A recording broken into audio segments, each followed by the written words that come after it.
Hi everyone, my name is Carmen from New Leaf Designs, and in this video I'm going to show you how to add the missing stitches in these mittens with duplicate stitching. When you're knitting these mittens, it's easiest to omit certain stitches. I'll show you the mittens side by side here. In these orange or maybe peachy toned rows, there are some missing stitches, and the light pink rows are completely missing. I'm going to show you how to duplicate stitch them. For that, you will need a tapestry needle, preferably one that is rather blunt, and the yarns in colors B and C. I'm going to show you how to do these light pink rows, that's in color C. The mitten chart will tell you exactly where these stitches need to be. From the row of orange stitches that we have here, you have 3 rows of green stitches before you have a pink row. Then you have 1 more green row and then another pink row. After that, you'll have another 3 green rows before the next orange row. So for the pink row here, when I cut the yarn, I left it a bit longer and I pinned it to the inside of the mitten. So I don't need to attach a new yarn. But you might not have done this. So let's pretend for a minute that this is a new length of yarn. The first step is locating your first stitch. So I have my orange row here and I'm counting 3 rows of green stitches, and the stitch above that should be pink.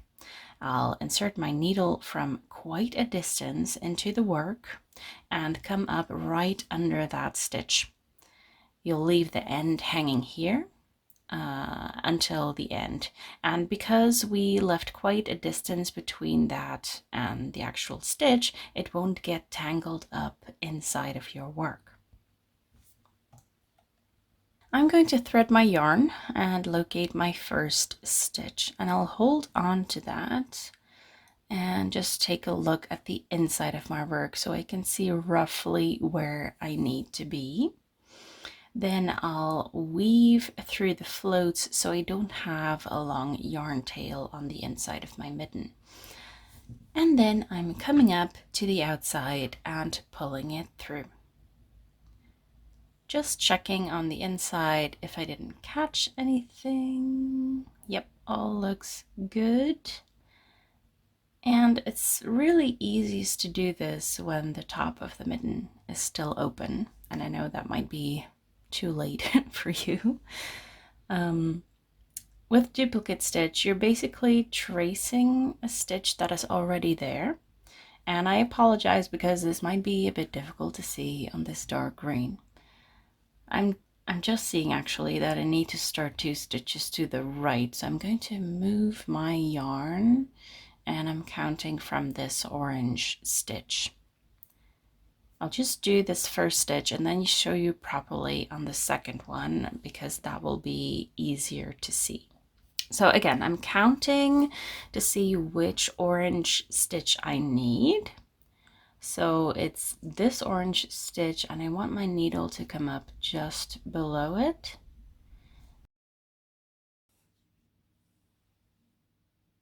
And then to trace this stitch, we insert our needle horizontally from right to left underneath both loops of the stitch above. I'm just wiggling it into place here. And now I want to move on to the stitch left of this. So just counting 1, 2, 3, that stitch.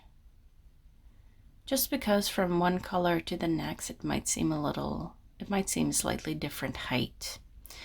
So I keep counting to make sure I'm on the right row.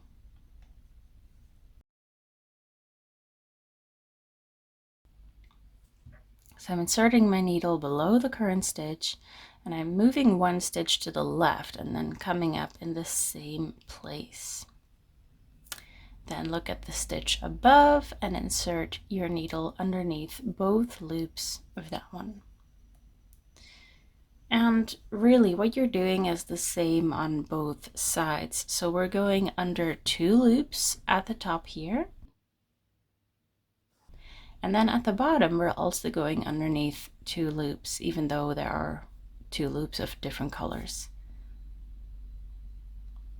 And that is how you duplicate stitch a new color onto your existing knitting project.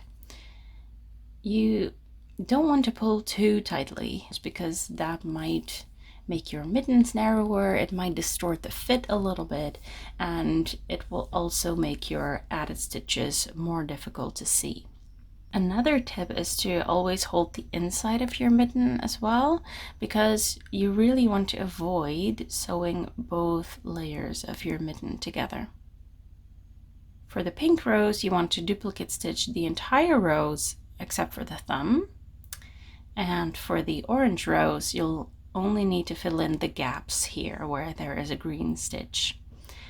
And that is how you finish these colorwork mittens. Thank you so much for watching, and I hope to see you next time.